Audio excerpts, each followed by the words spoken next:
So what a day of rugby news we've had. We've had the Welsh squad out for the Six Nations, the Scottish squad out. I'm going to go through those, pick the sort of team I'd like to see, and the shock news that REES-ZAMMIT has plain quit rugby. We'll talk about that more in the middle of the video. It's amazing stuff. Warren Gatland just about to release his squad, and he learns an hour before that REES-ZAMMIT had indeed quit. I'm sure his name was on that squad list. Now it is not. It's a very new looking Wales squad, that is for sure. It was probably always going to be, with players moving away to play abroad, but lots of injuries as well, the likes of Faletau, Morgan as well. So my immediate thought for Warren Gatland was he was so close, maybe weeks away from naming a potential winger combination of Lewis Rees-Zammit on one side and Emmanuel Faye-Waboso on the other side. Both young players could have been absolute greats for Wales, and now he has neither. So ouch, really, really painful, but at least they know where they are. No expectations. They can go nothing to lose into this tournament, and there is some good talent in this tournament. So let's go through it. The headline would have been that Dafydd Jenkins has been named Wales captain for the Six Nations, and Emmanuel Faye-Waboso is not in the squad, so pretty much confirmed he's going to be with England, we think, naming tomorrow. We know the departures. Dan Biggar's gone, Lee Halfpenny's gone since the World Cup, Liam Williams has gone to Japan, Anna Wynne-Jones of course, Tipuric's retired from internationals before the tournament, Jack Morgan, who was the co-captain, is injured, Ken Owens still injured, Faletau still injured, and there's more, Christ-Windsor injured, Dewey Lake, who is probably going to be playing hooker, injured. So yeah, it's as tough as it can be for Gatland, but yeah, sometimes when you're starting from a tough position, it's a good place to be because you can really just grind away with no expectations. So Jenkins, age 21, leads this group of players, and I really like the call. He's a great guy. I love his commitment to the game. He gets stuck in, very physical. He definitely reminds you of Alan Wynne-Jones, that's for sure. Good leadership qualities, and then when Jack Morgan comes back, that's two really good young leaders, I think, for the squad, average age about 25. So in many ways, I quite like the approach. They're starting with a squad that could go all the way through roughly to the next World Cup. So let's have a look at this Welsh squad.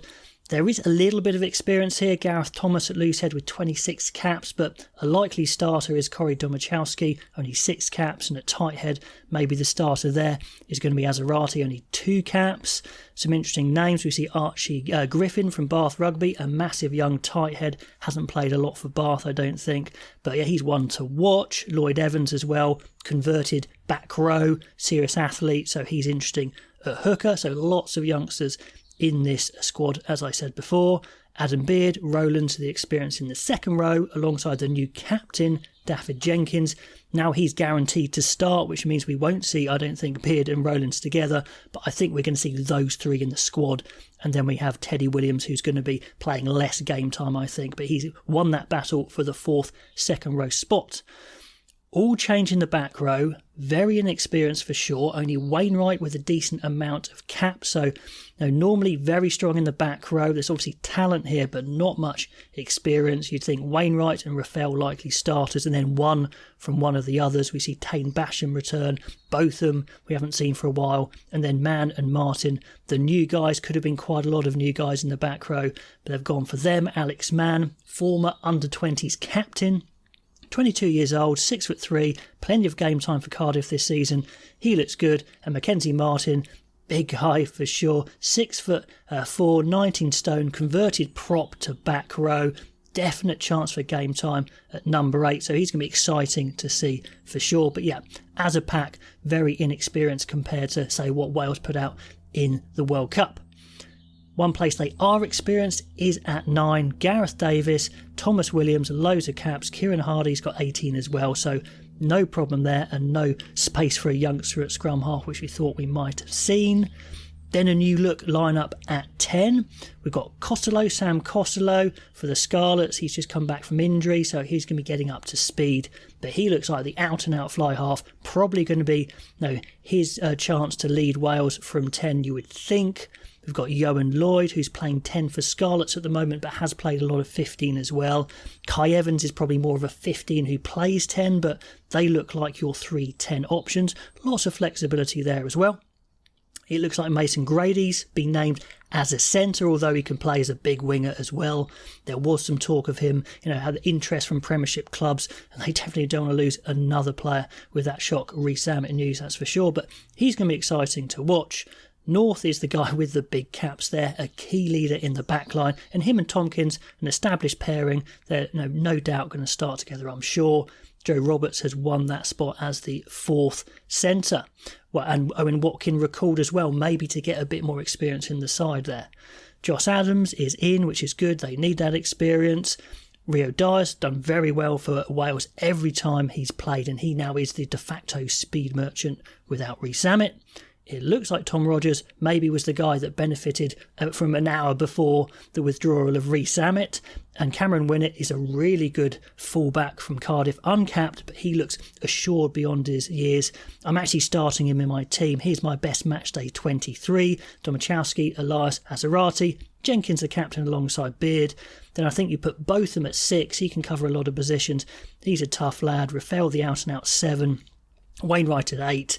Thomas Williams alongside Costello, the youngster, a lot of weight on his shoulders there. Then the experienced Tompkins and North, Dyer, Adams, and then the young Winnett at 15, and the replacements as you see. I quite like Grady there as a centre or a wing coming off the bench, and Kai Evans can cover 10 and 15, so plenty of cover there for sure. So I actually think it's quite an exciting Welsh squad, even with all those injuries, even with REES-ZAMMIT going. They're getting lots of youngsters in from their under 20s, which I like. There's going to be no expectations. Anything's going to be a bonus. Let me know what you think of that squad, and we're going to get into the REES-ZAMMIT debate. So before we get on to Scotland, we'll talk about that REES-ZAMMIT shock exit and why actually it might not be too bad in the end, but devastating news for sure at the moment for this Six Nations. He's only 22, so he got that call on Sunday saying, do you want to be in the development programme? He's had to think about it, and he's thought, I might not get this opportunity again. We have seen players try and make the NFL towards the end of their careers, so this one probably hurts a bit more because he's just coming into his prime. He's going to get better and better. How long is he going to be out of rugby for? That is the question. It could be short, it could be long. I'll explain. So the other example we have that's a nice clear example is Christian Wade, the English player. His England career was fizzling out and he gave the NFL a go after this was becoming apparent, and he's come back now playing in France, doing fairly well, but he's probably not going to get back in the England team. It's obviously not available in France. But the big difference is, like I said, he was towards the end of his international career and REES-ZAMMIT at his peak, and surely he would have gone on the Lions tour next year as well, REES-ZAMMIT. So the question I have for Welsh fans is, does it make you feel like Lewis REES-ZAMMIT's heart maybe wasn't quite into it as much as you would have liked? It's a tough decision for the young man, but when he says in an interview straight after it's his dream to play in the NFL, it probably grates a bit, thinking, well, isn't it your dream to play for Wales, to play for the Lions, that sort of thing? Let's talk about American football a little bit because it's important to understand the context here. REES-ZAMMIT is a crazy quick athlete, especially in rugby for sure, one of the best. But when you go over to America, there's going to be hundreds, thousands of athletes, many just as quick as he is and with a lot more experience playing American football for probably all their lives.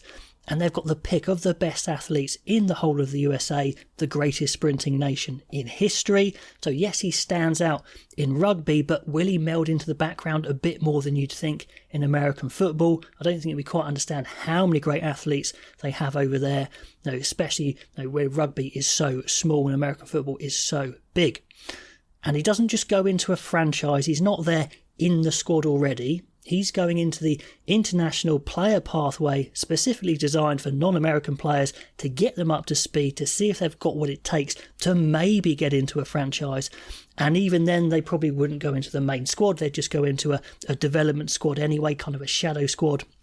Christian Wade did really well. He did really well. He went in as a running back, That's the guy that the quarterback will kind of hand off to, and they'll try and run through the defensive line. Super tough. You get smashed. You need amazing feet, need power, low centre of gravity work. So that kind of smaller build can work really well. And Christian Wade did really well there. Lewis REES-ZAMMIT would probably go in as a wide receiver, around 6'2", 6'3", as REES-ZAMMIT, actually a shade taller than the average wide receiver. Obviously, he's got that sheer speed as well. He's got good hands, but catching in American football is very different, a different technique, all in the hands, different flight of the ball for sure. And he's going to be competing against wide receivers that have had years of practice catching these passes zipping in from all over the place. They run their routes, or routes they'll call them. It's going to take a long time to get up to speed. It's going to be so tough. Now, I wish him good fortune from kind of a human level, but basically, if he makes it all the way onto a main roster of an NFL franchise and gets game time, he has done unbelievably well. Like one of the greatest achievements of a cross-code player from rugby to the NFL ever, maybe ever. And, to get that regular game time is going to be so tough considering the amazing talent coming through the education system in America, through the colleges. And the odds are, I don't mean to be defeatist here for him, but it's probably not going to happen. It's much more likely that he actually fails at his endeavour. I'm sure he's going to give it a good crack, but he may well be back a bit sooner than we think. He's got 10 weeks to prove himself in this programme, so he might be back after that. He might get into a shadow squad and then might not make it. We will see. Does he hang around for a while? I think Wade was there for 3 years giving it a crack. So he probably will come back at some point to try and claim his shirt.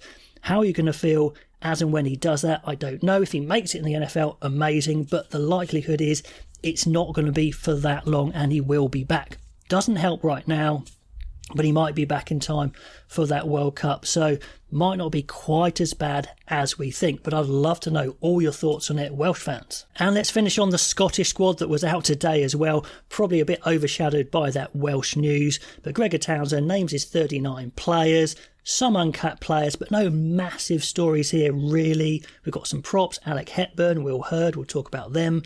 The very exciting winger, to be fair, from Sale, Aaron Reid, is absolutely electric. And a young back three, Harry Patterson, probably covering 15 there with Kinghorn. So Harry Patterson, like I said, can play all over the place, replacing probably Ollie Smith there. He's I doubt going to start in any of the big games, but Blair Kinghorn, they're only 15, I guess. Harry Patterson is going to be the backup, so could well get game time if Blair Kinghorn gets injured especially. Will Hurd, the former Scotland under-20s, but Alec Hepburn is the interesting one because, he's Australian born, but heavily brought up in the English system, England under-18s, 20s, Saxons, 6 appearances for England itself. But that has been long enough in the past for him to switch allegiances with the new rules from World Rugby to a different country. His father born in Scotland. I'm not quite sure this is exactly what World Rugby meant when they had this new rule. I think it's more kind of like, say, Fijians who had a cap or two for New Zealand and then get to play for their actual home country. But, fair enough. You're completely within your rights to do it, but I'm not quite sure it sits perfectly well, but they're absolutely fine to do it. Scotland, throws its net far and wide for sure when it recruits, and this is another one, but they don't really need to get a lot of new players in. You maybe would like to see more players coming in from their under-20s, but their under-20s have not been doing very well for so long. At the moment, it's not a problem because they've got a very settled side. Indeed, for example, at hooker, you've got Ashman, Johnny Matthews, who's a try-scoring machine, although good maul in front of him does help, and George Turner, all great options at hooker. Plenty of experience in the second row, Grant Gilchrist, Richie Gray, Scott Cummings have been around a lot, Sam Skinner back from injury, he's very versatile as well. And then Glenn Young as the fifth one. Johnny Gray is still injured, so a couple of injuries for Scotland, but not too many. Pretty much a full set of back rows if Jamie Ritchie gets himself fit. Darsh has had his injury problems as well, but it looks like they're all going to be okay. Dempsey, Fagerson, Crosby, Bayliss and Andy Christie of Saracens. No Hamish Watson, of course, but not too much of a surprise there. And plenty of firepower in the back. So the back three, Duan van der Merwe, Darcy Graham, obviously. Stain, the big winger. Cole Rowe, we know is very useful. Blair Kinghorn, really good fullback, maybe even better than Stuart Hogg Who knows, let me know on that one. And 5 centres. Tuipulotu's obviously a fantastic player, definite to start. Who does he play with? You've got Hugh Jones, who is his long-term partner, but he might be used elsewhere. Stafford McDowell, the big guy there. And then 2 ball-playing 12s, brilliant ball-playing 12s, as Tuipulotu could be as well. Redpath and Hutchinson from the Premiership have been fantastic, so great to see them in. So exciting, as if they need more flair and creativity in that back line. 3 fly halves, obviously Finn Russell the main man, and then we've got Adam Hastings returning and Ben Healy in the squad. Hastings, Healy, they're good players. Are they great international fly halves?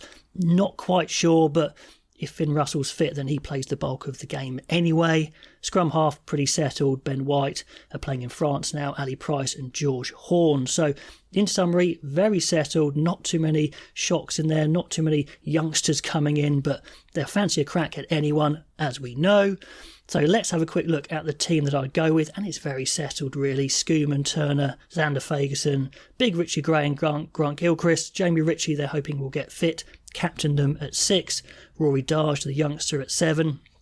Big straight running Dempsey at 8. I'd like to see Horn get a role at 9. I think he is a really exciting player. Obviously Finn Russell. 12's a tricky one, could be Tuipulotu, but he can play 13 as well. Redpath's been great, but Hutchinson has just been on fire for Northampton, so Hutchinson at 12 for me, Tuipulotu 13, Van der Merwe and Graham and Kinghorn. It's a fantastic backline, it really is. And then the replacements, as we see there, with Jones covering the centres and the back 3, maybe just pipping it over Redpath. So, let me know what you think of the Welsh squad, of the Scottish squad, what your best teams would be for them, and the shock Lewis REES-ZAMMIT news. Is that him gone from rugby for good? Do you think he's going to make it in the NFL? Or do you, like me, think he's going to be back maybe fairly soon? We will see. All those comments below. If you like Six Nations coverage, please like, subscribe to the videos. That would be amazing. And I'll catch you next time.